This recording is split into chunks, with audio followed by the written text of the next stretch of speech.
Hi, and welcome to another episode on HRPM Projects. Today, we're going to be looking at my Honda CBR600RR while my 929 is still at the workshop. This bike is the reason why I started the adventures of getting a track bike. And in the end, the 600RR became a road bike, and now the 929 is in the workshop to get worked on to become a track bike, which, let's face it, will probably end up being a road bike anyway. But in today's episode, I wanted to talk about the 600RR and how we got to this point. Now, throughout this video, I'm just going to show you a series of pictures and videos of me obviously working in the workshop at Micky Ks Motorsport to bring this bike to what it is now. So let's begin. A couple of years back in 2023, I was on the lookout for a Honda CBR600 F4i. And at that time, believe it or not, as common as this bike was, just could not find one. Marketplace, Gumtree, bike sales, and anything that was available at the time were fetching a premium, which was weird because you either find super clean ones or super wrecked ones. Nothing in between that's like worth, okay, it's got rego, we could sort of maybe work with it and bring it back. Around that time, I posted on a few of the Honda pages, and a fellow reached out to me and said, look, this is not exactly a Honda CBR600 F4i, but I've got a 600RR, which is what this bike was before it became this. At the time when I went to see this bike, as you can see here, it needed work.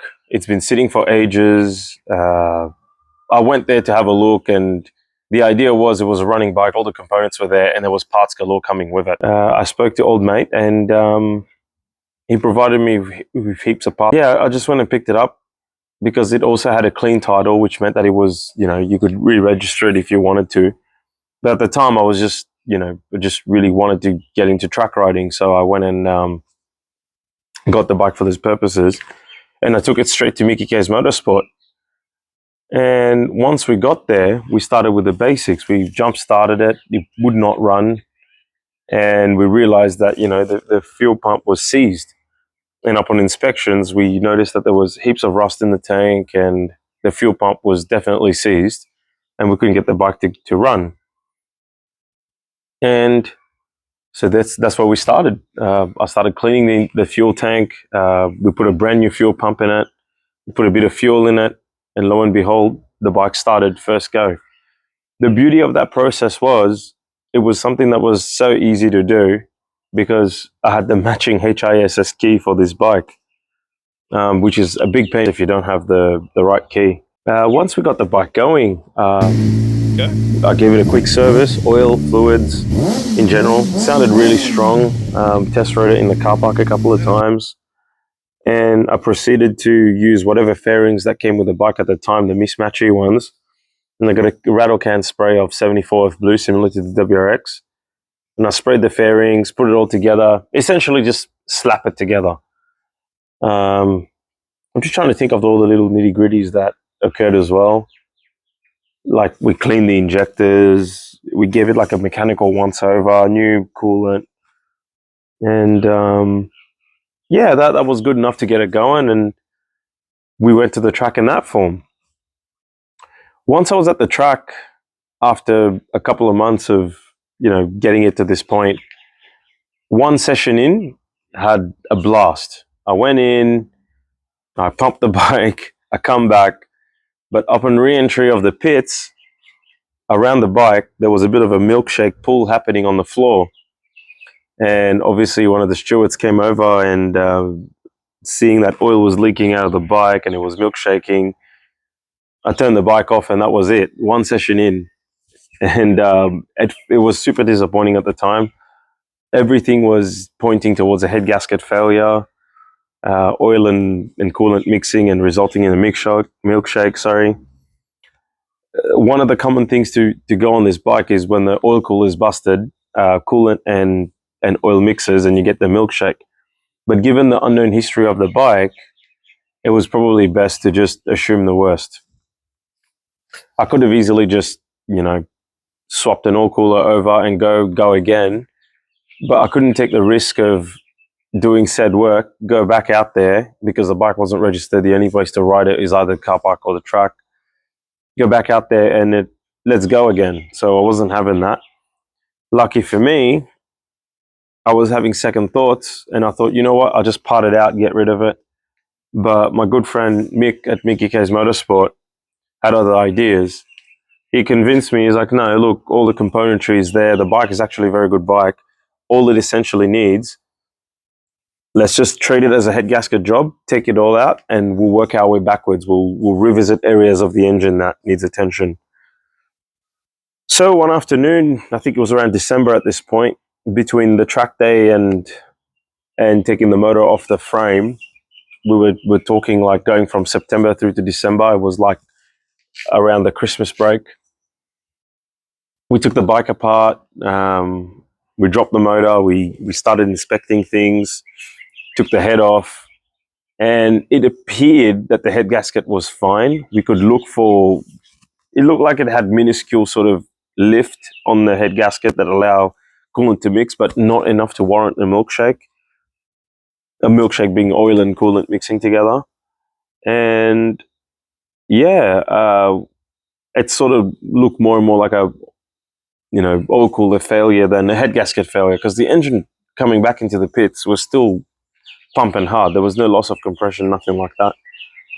But while we were there, Mick sort of took the lead onto obviously putting this engine package together for me, while he showed me essentially what to do, and he directed me and guided me. So I had a bit of a hand on how to do it, but under his directive, because he's the engine expert. So yeah, then after that, once the heads come off, we skim the head, we skim the block.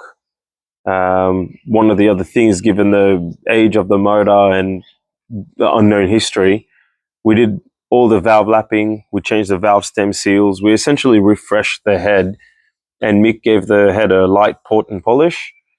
And obviously when we skimmed the head, we went all the way down to until we could literally just kiss the valves. So we were like that close. So the clearances were like on the limit. And by the time you add the head gasket in and put it in, you've had a really, really high comp motor.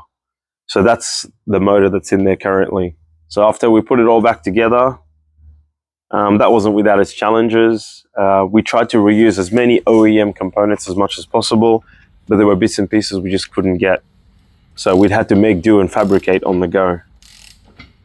Change the thermostat, put a new one in. Under Mick's advice, instead of putting coolant in straight away, we gave the motor another wash. And we're currently in the process of just running distilled water through it. There's no coolant. We'll let that run, cycle through.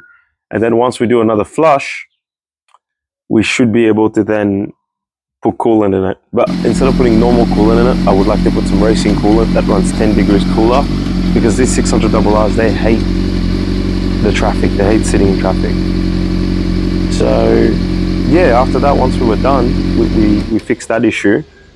I've been road riding it for a few months now, and that's where we're at. It's been an amazing bike, and it's been a great journey. But as you can see in the photos and the videos and the bike and how it presents itself, it was worthwhile saving, because before I get into another topic of old bike versus new bikes, I think it's worth every penny restoring an old bike like this, because they're so raw. And nothing new rides like these anymore. These were locked to an era. This was an era lost. But one of the other thing I just missed in all this was I changed the front end. This is an 04, so technically 03 bike. It didn't have the USD forks and the radial calipers. So to my luck, I found a whole front end from a 2006 model on eBay, which I was lucky enough to be able to bid and win it. And once it came at the workshop while we were there and everything was still apart, I got Mick to rebuild me the forks. We got some new Nissan pads for the calipers, painted the calipers a certain color to offset the blue on the bike, just to get the steam happening. And yeah, I think the bike finished up okay. I'll let you guys see for yourselves in the videos and following on my Insta page. More than welcome to comment, critics. I welcome it all. I get attached to my machines. This thing sort of got me through a difficult period in my life when I was working on it. And I love how it's come out. It's come out real good. So yeah, thank you for watching and listening, and I'll see you on the next one.